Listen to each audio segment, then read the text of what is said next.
UCB Televisión presenta Derechos Humanos sin Fronteras, un programa independiente, distinto y necesario para hablar sobre derechos humanos. Derechos humanos para niños, acá en Chile. ¿Cuáles son algunos más importantes que podemos mencionar? Por supuesto, el derecho a la protección especial para que puedan crecer física, mental y socialmente sanos y libres. Derecho a tener un nombre y una nacionalidad. Derecho a una alimentación, vivienda y atención médica adecuada. Derecho a educación y atenciones especiales para los niños y niñas con discapacidad. Y desde acá, desde UCB Televisión, saludamos a quienes con su sintonía apoyan nuestro programa. Especialmente agradecer quienes desde los distintos lugares y plataformas nos han hecho llegar sus opiniones sobre el programa de la semana pasada, cuando tuvimos con nosotros al director de la Fundación Internacional, Baltasar Garzón. Y en esta ocasión, Erika nos cuenta el programa de hoy. ¿Cómo estás, Erika? Muchas gracias, Juan Roberto. Bienvenidos de nuevo a Derechos Humanos sin Fronteras. Pero antes de comenzar, y como cada semana, queremos agradecer a la Universidad Católica de Valparaíso y a UCB Televisión, que nos permite llegar cada semana con Derechos Humanos sin Fronteras, el primer programa de derechos humanos en la televisión chilena. En esta ocasión nos acompaña Sandra Piñeiro, profesora de Historia, diplomada en Memoria y Derechos Humanos en la Universidad de Chile. Y también quien ha tenido un gran trabajo en el Museo de la Memoria. También tiene un máster en la Universidad Autónoma de Barcelona y está terminando un doctorado ahora en Psicología de la Comunicación y Cambio en España. En Chile ha estado trabajando en el apoyo a la infancia y a sus derechos. Bienvenida, Sandra, a Derechos Humanos sin Fronteras. Muchas gracias por esta invitación y por este espacio para poder hablar de la niñez. Sandra, después de haber escuchado a Erika y haber tomado conocimiento del importante trabajo que estás haciendo, especialmente en las exposiciones sobre la infancia en dictadura en el Museo de la Memoria, queremos partir preguntando, ¿quién es Sandra Piñeiro? Bueno, un poquito difícil, porque es difícil definirse, pero fundamentalmente soy una investigadora de memoria, de niñez, y mis profesiones parten en la sala, en el aula. Soy profesora de historia, y luego me dedico a apoyar todo lo que es las intervenciones psicosociales, con enfoques de derecho. Pero a lo largo de mi trayecto he podido participar en diferentes instituciones y equipos que me permiten tener siempre un acceso a la niñez. En el caso del museo, fue una exposición que se realizó en el 2016, que estuvo exponiendo memorias de personas que recordaron su niñez del periodo de 1973 a 1990. Sandra, ¿de dónde nace y cómo se inicia este trabajo tuyo en defensa de los derechos humanos de los niños? Porque pues casi nunca que pensamos en los derechos humanos nos detenemos a pensar, por ejemplo, cómo fue el tránsito de la infancia de estos niños, en especial de los niños en dictadura. Bueno, la motivación para realizar este trabajo es porque yo soy parte también de esa generación de niños, niñas y niñas que vivieron en un periodo de dictadura. También soy profesora y también soy defensora de derechos humanos. Entonces se unen y convergen estas situaciones para poder hacernos una gran pregunta, sobre todo en el año 2013, cuando se cumplen los 40 años del golpe militar, civil militar. Entonces la pregunta era, ¿qué le está pasando a esa generación que hoy está cuidando, criando, acompañando a las niñeces? Y en esa pregunta, entonces comencé por una bola de nieve a preguntar, ¿dónde estabas el día 11 de septiembre de 1973? Y seguíamos haciendo un trayecto de historia de vida hasta los 18 años.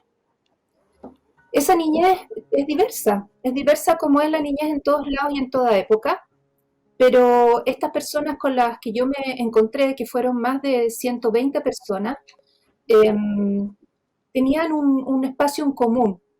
Y ese espacio en común fue la capacidad de querer defender la democracia. Entonces, ese grupo social que yo entrevisto ya es parte de esa diversidad que existía en este país y que existe hoy. Son jóvenes que tienen fundamentalmente actos de vulneración de derechos muy cercanos.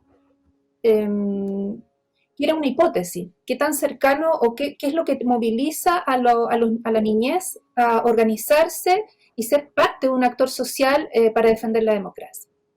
Y claro, la tendencia existe en tener la información de aquellas vulneraciones y tener también una cierta cercanía con dichas vulneraciones. Estamos hablando de desapariciones, estamos hablando de tortura, estamos hablando de presos políticos, presas políticas, estamos hablando del caso de Gollado, estamos hablando de las muertes, de los asesinatos también de jóvenes de la época. Pero ese hilo conductor que tiene como una emoción que moviliza el buscar la democracia, creo que en primera instancia aparece el trauma de lo que es una vulneración y posteriormente lo que se genera, sobre todo incluyendo además el periodo que transita de la dictadura en lo que fue después todo un proceso de, por ejemplo, el plebiscito, donde coincide con la adolescencia de la mayoría. Ahí lo que prima es la confianza y la esperanza, y esa confianza está en sus pares. Sandra, en Radio ADN se informó que 2 proyectos académicos confluyen en esta muestra del Museo de la Memoria, el tuyo y el de Patricia Castillo, para dar cuenta de las experiencias de niñas y niños durante la dictadura cívico-militar. ¿Cómo ha sido esa experiencia? Porque se llama Fragmentos de Memoria, no estábamos solos, ¿es así? Sí, ese es un trabajo de investigación que desarrollo yo, y la exposición incluyó el trabajo de otra académica, de una psicóloga, que recolectó objetos y producciones de niños. En el caso mío, yo articulé estas memorias de niñez. También trabajamos con documentos que fueron facilitados por el Museo de la Memoria, que son los archivos fotográficos. Yo trabajo la imagen como un punto de apoyo para articular memoria. Y en ese proceso se unieron otros fotógrafos de la época y con fotografías inéditas. Tenemos a Jorge Figueroa, que él nos entregó más de 1000 fotografías, él fue reportero del Fortín Mapocho, que eran inéditas y las facilitó para producir en la entrevista. Al final de la entrevista se entregaban los archivos y las personas cerraban esta conversación observando imágenes. Y posteriormente se les pedía para la exposición, que es una etapa de devolución en metodología, construir un relato visual que pudieran unir lo que habíamos conversado con lo que les estaba pasando y lo que querían exponer. Y ese relato visual se componía de 6 imágenes que podían utilizar los documentos del archivo del museo, o archivos personales, o por ejemplo los liberados por Jorge Figueroa, también la Inés Paulino y Jimena Rifo, que nos liberaron después. Y eso yo lo monté en un cubo, y ahí viene la relación con el fragmento de memoria, porque en términos cognitivos nosotros todas las experiencias que vamos viviendo las ponemos como en diferentes cajitas, ¿eh? Pues el sonido para un lado, la temperatura, el color, la emoción. Entonces esas cajitas, cuando uno empieza a articular la memoria en función del estado, del contexto en que uno recuerda, por lo tanto identidad, une los fragmentos.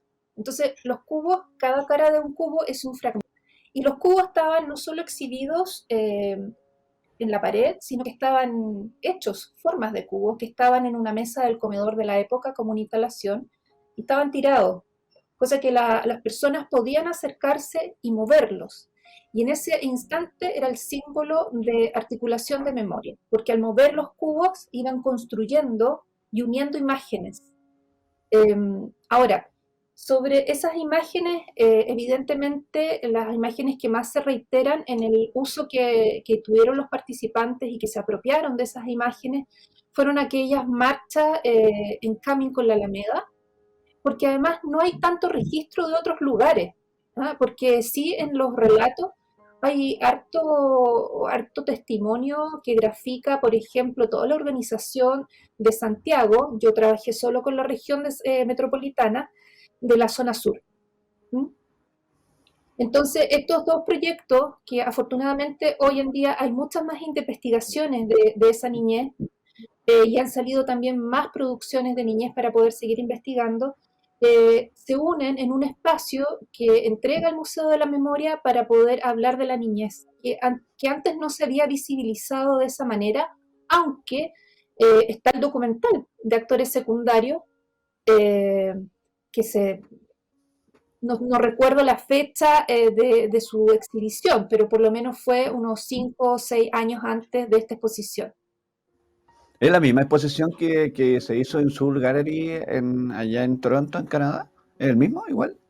Es la misma, bueno, el montaje es distinto porque las paredes son distintas y el espacio es distinto, pero todos los elementos estaban en Soul Gallery. Lo interesante de Soul Gallery es que desarrollé un taller con chilenos que no volvieron a Chile, trataron de hacerlo, pero tomaron la decisión de vivir en Canadá, y con ellos realicé un taller sobre el exilio, sobre niñez y exilio. Y bueno, esos cubos, a medida que yo voy haciendo más talleres en los lugares que visito, se van uniendo a la exposición. Entonces, si yo parto con 119 cubos, en el 2017, que es la última exposición en Valparaíso, ya habían 125, por dar una cifra. Porque es un proceso, es como el símbolo también de la memoria social de esta niñez. Derechos Humanos Sin Fronteras ha sido creado para defender la universalidad de los derechos humanos sin ningún tipo de discriminación. Pero cuando uno habla de derechos humanos, la mayoría de personas inmediatamente, en el contexto de dictadura, pues traen a su mente los presos políticos, todas estas restricciones para los trabajadores, en todo este contexto, pero siente uno que se deja de lado el tema de los derechos de la niñez.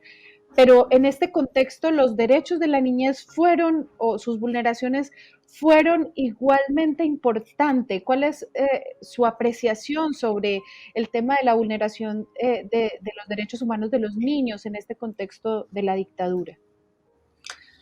Bueno, sin duda que los derechos humanos son universales y por lo tanto cualquier defensa de los articulados que están en las convenciones, los protocolos y las enmiendas es para toda la niñez y para todas las niñeces. Pero mi pregunta se hace en el marco de un aniversario, donde se ve un país adolorido, traumado. Entonces, la vulneración de derechos en todo ámbito de cosas, porque la vulneración de derechos durante la dictadura no solo es la imagen o la caricatura que aparece sobre los hijos de detenidos desaparecidos. La vulneración de derechos pasa también por el derecho a la educación, la alimentación, el tener la familia reunida y no disgregada. Uno de los elementos que más se vio en las entrevistas es cómo también las familias tienen problemas económicos. Y eso es sumamente importante porque nosotros vivimos, por ejemplo, en el 2019 un estallido donde la Defensoría de la Niñez tiene 800 querellas por niños, niñas y niñas que fueron vulnerados. Entonces, esta situación no deberíamos haberla repetido si consideráramos el dolor, el trauma para el desarrollo humano y sobre todo para el desarrollo de la niñez, de las niñeces. Ahora, en términos más teóricos, podemos decir que el trauma es imborrable, es una huella imborrable. Por lo tanto, tenemos un país que está enfermo, donde sus generaciones y terceras generaciones y hoy las nuevas generaciones de estas vulneraciones van a tener una huella imborrable. Pero lo importante de los traumas y de las huellas imborrables es poder hablarlos, dialogarlos para ir resignificando e ir restituyendo estos lazos que se han roto por las personas que han vulnerado, en este caso el Estado y por tanto la vulneración de derechos humanos. En tus exposiciones has mostrado cuadernos y por lo que tú has comentado, pero también lo has tenido in situ, físicamente. Estos cuadernos que han sido escritos por los niños con unos textos que obviamente son dignos de publicarlos, por supuesto. ¿Cuál ha sido tu impresión después de ver esto? Bueno, los cuadernos que se exhibieron en esa ocasión corresponden a la campaña de recolección que hizo la otra académica. No obstante, yo también compartí algunas cosas y también recibí producciones de esa niñez. Y por otra parte decir que hay un espacio en el Museo de la Memoria que es para la niñez, donde hay muchas cartas. En esas cartas y en esos objetos o en esas reproducciones o producciones de la niñez de esa época, está mezclado con el mundo cotidiano, ¿m? De contar me está yendo bien, me está yendo mal, te extraño, o sea, es una situación bastante cotidiana, pero con un escenario donde hay vulneración y por tanto el niño o niña o niñe intenta no divulgar mucho sus problemas para no problemar a los adultos. Y eso hace una desprotección, pero no es una desprotección del adulto, sino que es una sensación que el sistema genera en el niño.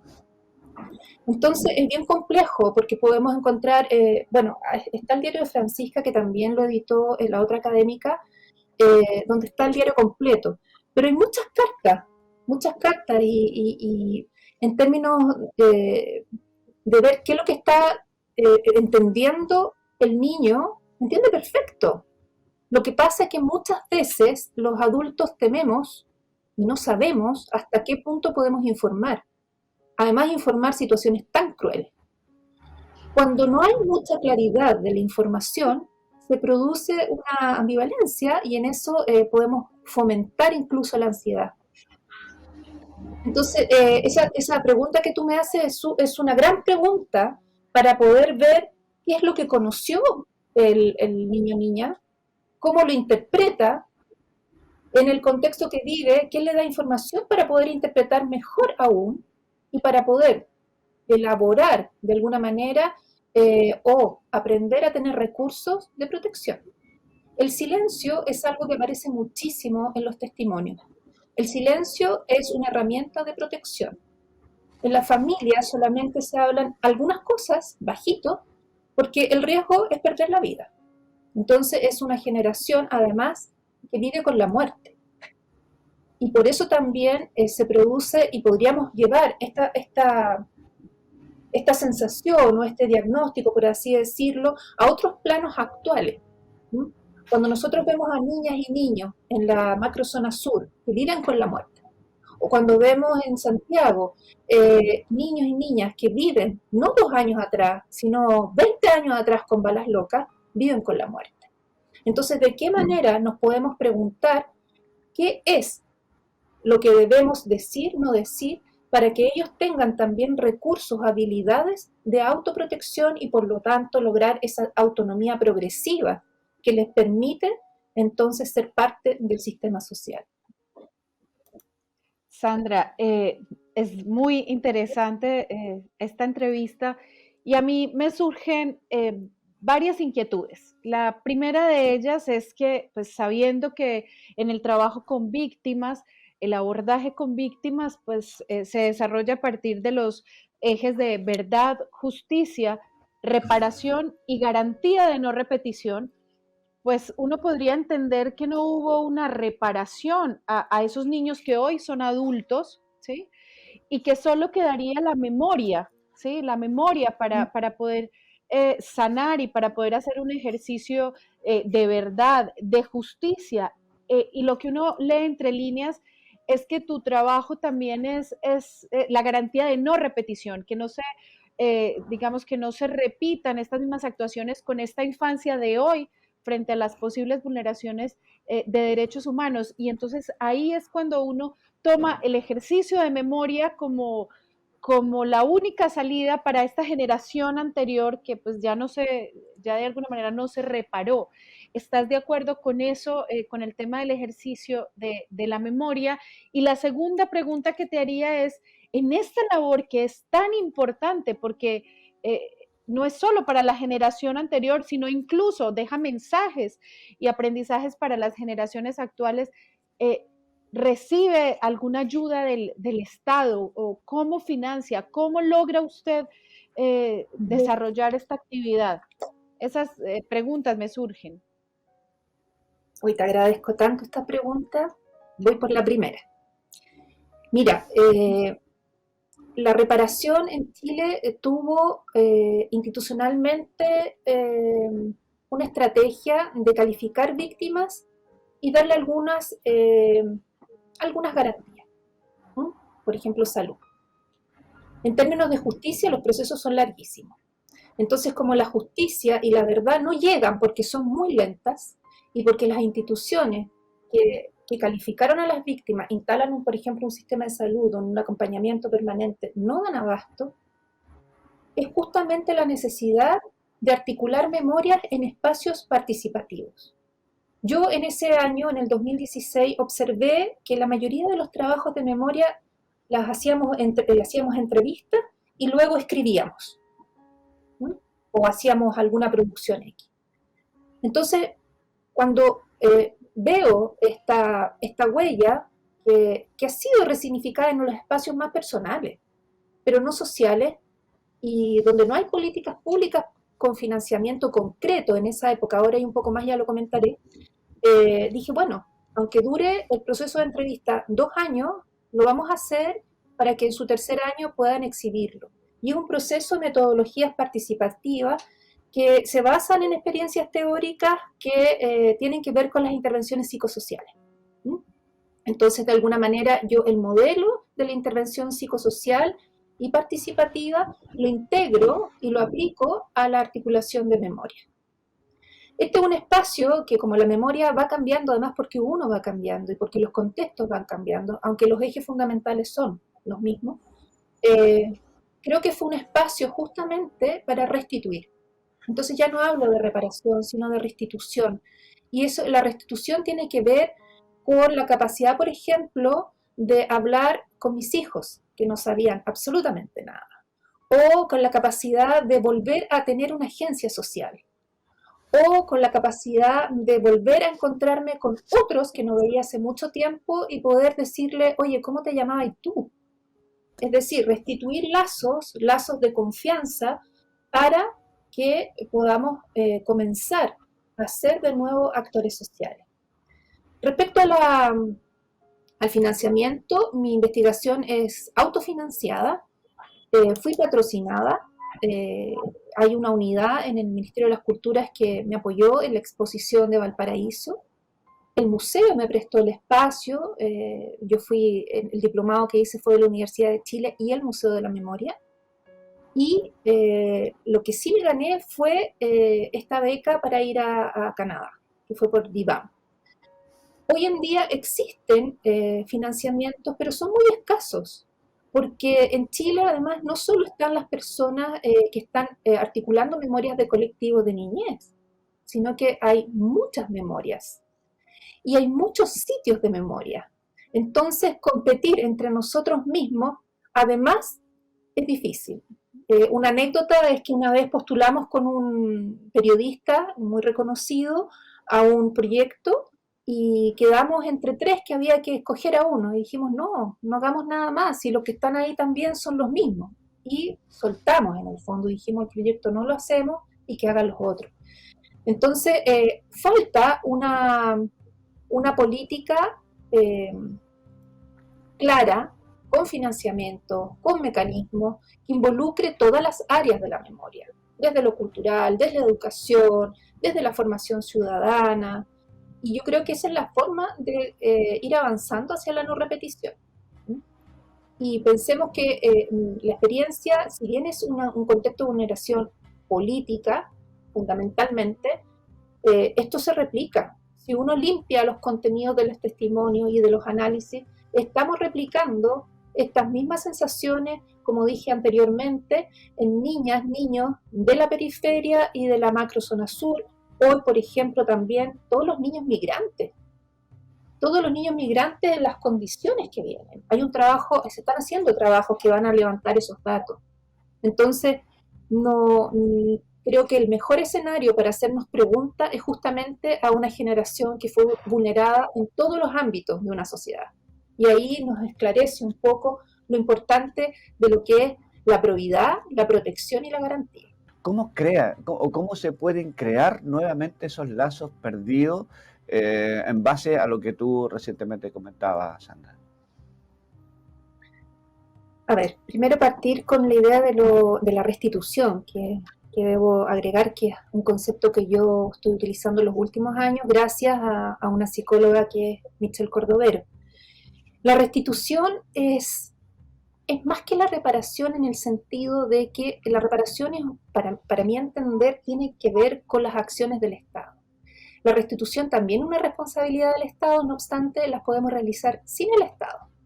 Entonces, el unir, el recuperar los tejidos sociales tiene que ver con la capacidad de gestionar espacios públicos para la memoria, espacios públicos para dialogar y espacios públicos, en el fondo, para respetar las diversidades. Entonces, ¿qué hace uno? Uno no solo es investigadora, productora, creadora, diseñadora, sino que también es gestora. Somos gestores, por así decir, de la memoria. Y esa gestión de memoria tienes que hacerla igual que un proyecto, o sea, cumple con los mismos pasos. Y la convocatoria que tú puedes hacer es un trabajo de hormiga, de bola de nieve fundamentalmente, donde va de boca en boca y siempre hay personas que necesitan hablar y lo importante también es saber escuchar. Ahora, no siempre es fácil trabajar con la memoria, depende mucho del grupo social con el que estés trabajando. Hay grupos sociales que puedes tener un proceso mucho más profundo y complejo y por lo tanto necesariamente contar con apoyos de profesionales en psicología. Y estoy pensando, por ejemplo, en el trabajo que hacemos con Michelle Cordovero, que es un piloto que comenzamos a hacer con víctimas del estallido, con personas vulneradas por la violencia policial. Y sin duda nosotros hicimos una experiencia de habla, pero no éramos un trabajo terapéutico. Y eso es lo importante. Porque la terapia es otra la relación de quien habla que escucha. Y crear espacios donde todos somos iguales, aunque uno seamos los gestores, es un espacio distinto de confianza.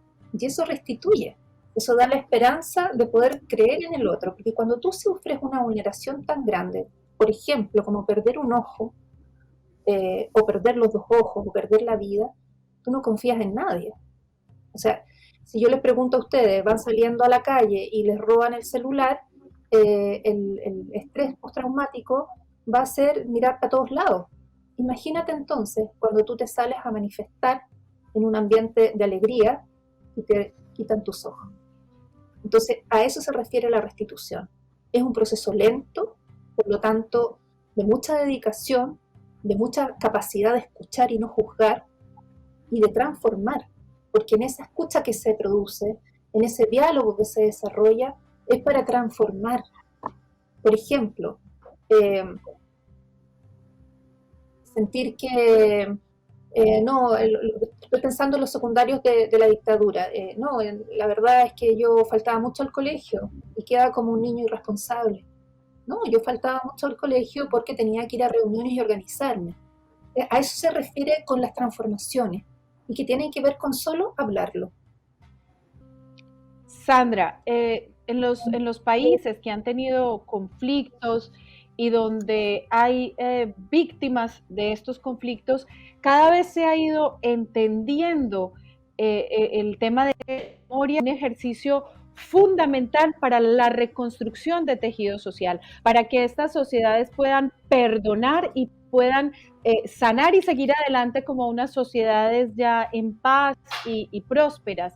Este ejercicio de la memoria muchas veces fue denostado o los estados y los gobiernos no le dieron su trascendencia y su importancia como eje fundamental para el desarrollo posterior y para la salud mental de las personas y de las sociedades. Este ejercicio de memoria en Chile es aceptado por el Estado, la sociedad chilena entiende y valora el ejercicio de memoria, o todavía hay un camino por recorrer en esta valoración. Yo diría que a lo largo de los años hemos creado más unidades en algunas instituciones que promueven la articulación de memoria, pero todavía estamos en una zona de conflicto. Articular memorias que generalmente se relacionan con el periodo de dictadura aún es un tema controversial. No obstante, en términos de educación existen unidades referidas a tratar estos temas.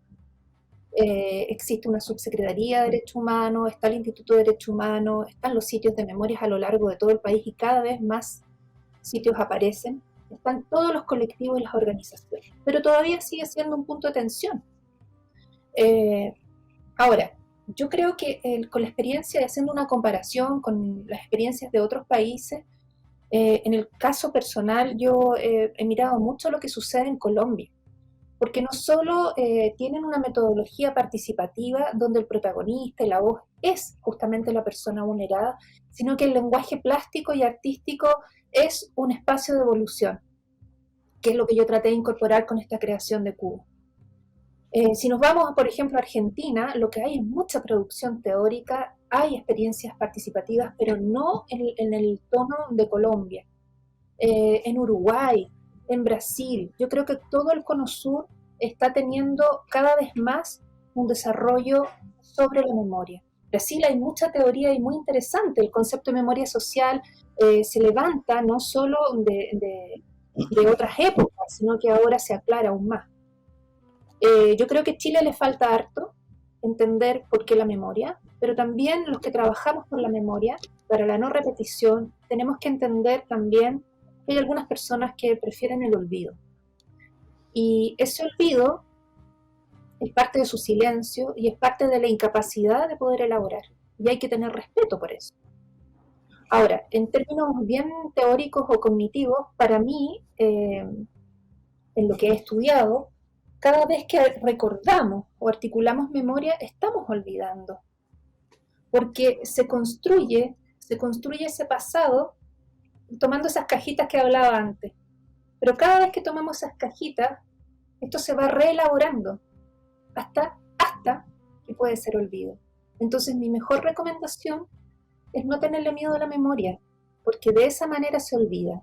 El que calla parece que olvida, pero no necesariamente olvida. Sandra, mira, estamos próximos a lo que es el 4 de septiembre, que es un tema no menor. ¿Tú consideras que este nuevo texto constitucional se resguardan adecuadamente los derechos de los niños y niñas de este país? Hoy te agradezco esta pregunta. Primero, convocar a que la gente lea, no subestimar a las personas. Yo tomé el documento, lo estoy estudiando, estoy haciendo un cruce con algunas normativas vigentes y con las convenciones, protocolos o todos los instrumentos de derechos humanos a nivel internacional y de nuestro Cono Sur. En el artículo 26 están bien claras, son 5 puntos, están bastante claros los derechos de la niñez y cómo las obligaciones del Estado tienen que garantizar esos derechos. A mí el que me gusta mucho y que nos cuesta, incluso a aquellos que defendemos los derechos de la niñez, es la participación. Y la participación tiene una escala, una dimensión, desde estar presente y calladito hasta estar presente, hablando y se consideren nuestras ideas. Esa última participación es la que más nos cuesta a los adultos porque subestimamos las producciones de conocimiento de los niños. Y aquí establece claramente, mira, justo tengo la tengo en mis manos y en el punto 2, preparada, no, aquí estaba estudiándola justamente. En el artículo 26 del punto 2 dice, derecho a ser escuchado y en particular a influir en todos los asuntos que le afecten. El punto es que esto no solo es un trabajo para el Estado, sino que es un trabajo para toda la sociedad en cómo yo tomo en cuenta la voz de ese grupo. Pero también nos pasa con la voz de muchos grupos, porque somos un país que nos cuesta tener diferentes grupos y reconocerlos. Entonces es un ejercicio cultural que no solo debe estar garantizado en esta Constitución, sino que también tenemos que trabajarlo a nivel cultural en todos los espacios, desde la familia hasta la relación de las personas con el Estado. Mira, quiero señalar que en el año 2012, lo último, en el año 2012 hubo una encuesta a niños, niñas y adolescentes, y ellos reconocieron que de derechos humanos no lo hablaban con sus pares, sino con la gente en la familia, y los derechos que reconocían era educación, tener familia y recrearse, y los derechos que no reconocían era la paz, la libertad y el ser amado. Yo creo que esa encuesta habla mucho de lo que tenemos que entender para, a su vez, comprender por qué debemos de considerar las opiniones de la niña. Sí, Sandra, retomando un poco lo que dijiste anteriormente, estos aprendizajes que has tenido en tu trabajo con la niñez, con la infancia, ¿qué enseñanzas se están aplicando o qué enseñanzas no se están aplicando y que podrían mejorar el ejercicio de los derechos de los niños, niñas y adolescentes? ¿Cuáles son los principales aprendizajes en la garantía de derechos que has recogido en tu trabajo? Mira, lo que yo he visto es que el mandato del Estado en construir las responsabilidades y obligaciones están presentes, pero están creciendo de manera incipiente. ¿A qué me refiero? Que justamente tenemos los instrumentos, tenemos los contenidos, pero tenemos que entenderlo y encarnarlo, para poder entender que la participación y protagonismo de los niños es fundamental en su desarrollo. Ahora, he visto en las escuelas, he tenido la oportunidad de estar observando, y a propósito de otra investigación que se hizo en el programa de Memoria y Derechos Humanos del Alberto Hurtado, es ver niños que cuando le preguntan por sus derechos, siendo de la periferia, de zonas vulnerables, el derecho que reconocen es el derecho a la alimentación. Entonces, lo que se aprende, yo creo, de estas observaciones, es que tenemos que tener el criterio para poder observar el desarrollo de acuerdo a cada realidad. A media hora podemos cambiar la realidad, no a media hora, quizás un poquito más, ¿no? Pero si nos vamos de La Reina y cruzamos hacia Peñalolén, es poquito el tiempo, pero las diferencias las brechas son significativas. Entonces, la persona o aquellos que queremos trabajar por la defensa y garantía de los derechos de la niñez, tenemos que tener el criterio de ver lo que el niño está viviendo en su entorno, porque a veces los protocolos mal implementados por falta de criterio pueden dañar aún más a un niño, niña o adolescente. Estoy pensando en los casos del Sename. ¿Tú crees, Sandra, que también dentro de lo que acabas de mencionar, y nosotros lo hemos conversado con algunos otros invitados, sobre la pérdida de la educación cívica, que en algún momento ya dejó de existir en este país? Creo que también podríamos, hablando de lo que son los derechos de educación, especialmente para niños y niñas, para que vayan entendiendo y empapándose no solamente sobre los derechos de ellos, sino que también en la comunidad en la cual obviamente ellos se desarrollan. Entonces, tú eres académica de la universidad, la importancia de la educación cívica creo que es vital, ¿verdad? Sí, claro. Integré un proyecto de investigación de la Universidad del Programa de Memoria y Derechos Humanos. ¿Qué te puedo decir con respecto a las carencias o a los vacíos que nos quedaron? Sí, ahora actualmente tenemos una formación ciudadana, tenemos unidades que tratan de periodos de la historia de Chile donde hay vulneración en sexto y en segundo medio. Pero nada es suficiente. ¿Por qué? Porque estas modificaciones y estos espacios también pasan por los profesores y las profesoras. Y todavía, al ser un tema controversial, la vulneración de derechos, es un tema controversial para tratarlo en la sala. Entonces, por ejemplo, para no tocar el tema de la dictadura, pero sí tocar el tema del estallido, hay que reconocer y entender qué es una vulneración de derechos humanos. ¿Quiénes son los agentes que cometen esas vulneraciones? Cuando se hace esa diferencia y esa distinción, yo creo que se despeja bastante el camino para identificar la vulneración de derechos frente a una persona que comete un delito. Lamentablemente, este país, cuando se produce el estallido, a todos los manifestantes se les trató de delincuentes de alguna manera. Entonces ahí hay confusión.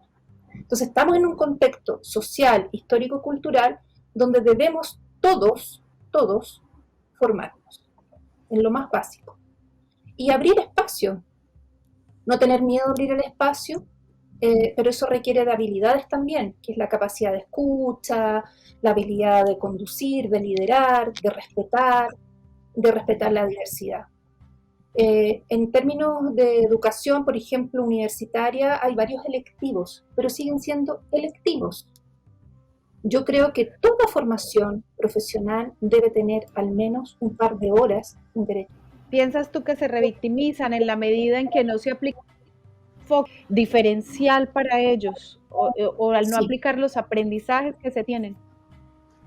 Sin duda, creo que sí. No solo el niño, la niña se revictimiza también la familia, que es su ámbito más cercano de protección. Entonces, cuando los profesionales no miramos integralmente el problema y aplicamos de alguna manera estos protocolos, sin duda que podemos revictimizarlo. Y por lo demás, creo que hay que tener habilidades para preguntar, habilidades para observar, habilidades para escuchar. Yo no sé realmente si, por ejemplo, en los tribunales de familia se está desafiando esa capacitación en los profesionales. Hemos avanzado, por ejemplo, en poder grabar los testimonios para que el niño, niña o adolescente esté una vez dando un relato. Y eso se graba. Independiente que las personas que estén trabajando en esos problemas y en esa intervención puedan pedir una entrevista. Pero sí, sin duda, la revictimización también pasa por una simple entrevista, porque es la forma en que yo te abordo tu vulneración. No es solo la obligación de tener que ir a declarar, sino que es la forma. Ahora, si tú piensas que la justicia en Chile en temas de derechos humanos tiene causas abiertas hasta el día de hoy, hay una sensibilidad y una percepción de impunidad. Entonces, eso también es un contexto para las víctimas. No estoy hablando solo de vulneraciones a nivel de violencia policial y política. Estoy hablando de todos los casos. ¿Ah? También. Entonces, sí, hay que tener mucho cuidado y por eso también yo estoy intentando hablar de personas vulneradas. Porque ya la palabra víctima tiene un peso y una calificación, ¿no? Todos vivimos una situación de vulneración y calificaron de 10, 5, por así decirlo. Estoy vulgarizando la metodología. Y eso también es delicado. ¿Qué pasa con los niños, niñas que llegan a tribunales a declarar violencia familiar y no hay pruebas? ¿O qué pasa con el niño o niña que dijo, sí, mi papá me pegó una vez y termina siendo un conflicto mayor? Entonces hay que ser súper delicados en cómo trato la vulneración y por lo tanto la relación con la persona vulnerada. Sandra, nos hablaste acerca de la importancia del ejercicio, de la participación y de la información de los niños, niñas y adolescentes. En este contexto constitucional, ¿cómo se garantiza este derecho? ¿Cómo se incorpora a todo este ejercicio y a toda esta dinámica que está pasando hoy en Chile? Ay, qué hermosa pregunta. Mira, el derecho a la información no es solo un derecho de la niñez, sino que es un derecho de todos. Y ahí hay dos como ejes o elementos que nos ayudan a entender cómo se puede practicar el derecho a la información. Uno es el acceso. y lo otro es la calidad de esa información. Entonces, la garantía de información la debe cumplir el Estado. Esa es la obligación del Estado. Por lo tanto, el Estado debería dar acceso y debería entregar información adecuada, por ejemplo, con gráficas distintas, etcétera, a la niñez.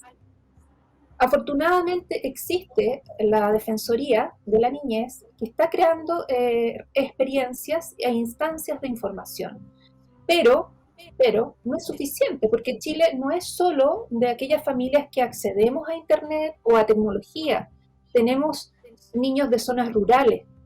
Entonces, creo que hubiese sido fundamental crear mecanismos donde el acceso bajara a través de los municipios, que es algo que no se quiso hacer.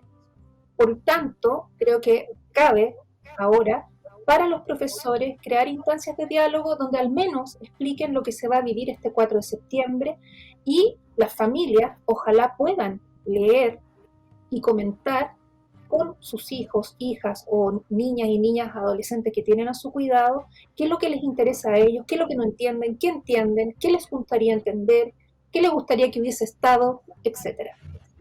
En el fondo la palabra es diálogo, pero ese diálogo debería haber sido más institucionalizado, pero como somos un país en constante controversia, el solo hecho de repartir la propuesta de constitución es mal interpretado. Entonces, estamos en un escenario difícil, pero creo que todos los actores sociales podemos hacerlo. Respecto a lo que es la participación, yo antes mencionaba que la participación es como una escalera. Hay varios autores que hablan de esta escalera, algunos le ponen más peldaños, otros les ponen más adornitos, y etcétera. Pero lo fundamental de esta escalera es el estar participando con presencia, y el último peldaño es estar participando, opinando, y que esa opinión sea tomada en cuenta. Ahora, como somos una cultura que piensa que la niñez no es capaz de producir conocimiento, a los niños que lo hacen se les llama niñas o niños viejos. Entonces, creo que la apertura de los adultos en escuchar y tomarse el tiempo para que esa participación sea realmente significativa para ellos. Imagínate, o sea, si esta Constitución logra abrir una etapa de avance democrático, va a ser una generación con otro escenario político, con otro escenario social y cultural. Ahora, esa participación, cuando las familias en Chile no han practicado el diálogo, suena muy bien, pero cuando tenemos familias que están cansadas, agotadas, y llegan del trabajo tarde, es difícil. Por tanto, creo que en las campañas que debería estar haciendo, bueno, ya salió una campaña del CERVEL para poder identificar las noticias falsas, también debería incorporar alguna información para la niñez. Estuve hace como 2 años, quizás en el periodo del estallido, observando a algunos estudiantes, niños y adolescentes. Y es evidente que los adultos subestimamos sus opiniones. Ellos tienen claridad de las cosas, lo que no tienen es información. Entonces yo creo que la capacidad cognitiva, la capacidad cultural que tiene al país, aún con todas sus deficiencias, es capaz de crear en los niños, niñas y adolescentes una participación, al menos en tener información, al menos. Y eso es un trabajo ciudadano también. Aquellos que sabemos que no existe o no le ha llegado la propuesta o no entienden, bueno, hay que hacerlo, hay que generar esos espacios. Igual podrían también visitar el trabajo que está haciendo la Defensoría y lo que se hizo anteriormente con el trabajo sobre la Subsecretaría de la Niñez. No recuerdo bien el nombre, pero hubo instancias de participación que estaban en paralelo a los cabildos que se hicieron en el segundo mandato de la presidenta Bachelet. Sin duda, Sandra, que este es un tema sumamente importante para nosotros. y como Derechos Humanos Sin Fronteras nos parece que se debe destacar fehacientemente. Y como te comentábamos también, en septiembre tenemos una actividad y con los invitados internacionales realizaremos acá en Santiago un encuentro de defensores de los derechos humanos y en ese escenario es donde nos parece relevante abordar este tema y para lo cual obviamente te demos cordialmente la invitación para que nos puedas acompañar en este encuentro. Muchas gracias. Como dije antes, hay muchas personas, ya ha ido incrementando la cantidad de profesionales que se interesan en seguir abordando estos contenidos, hacerse preguntas para poder avanzar en estos derechos y en su garantía. Así que estoy agradecida y también voy a extender esta invitación a las personas que yo conozco. Y bueno, con estas tremendas palabras, con esta gran invitada, podemos dar por finalizar este capítulo de Derechos Humanos Sin Fronteras por las pantallas de UCB Televisión y agradecemos infinitamente tu tiempo, Sandra, y sin duda agradecemos tus palabras y tu sapiencia y todo lo que nos has contado. Muchísimas gracias. Muchas gracias a ustedes. Y a ustedes, gracias por acompañarnos de nuevo en Derechos Humanos Sin Fronteras. Nos vemos en el próximo capítulo, aquí por UCB Televisión. UCB Televisión presentó Derechos Humanos Sin Fronteras, un programa independiente, distinto y necesario para hablar sobre derechos humanos.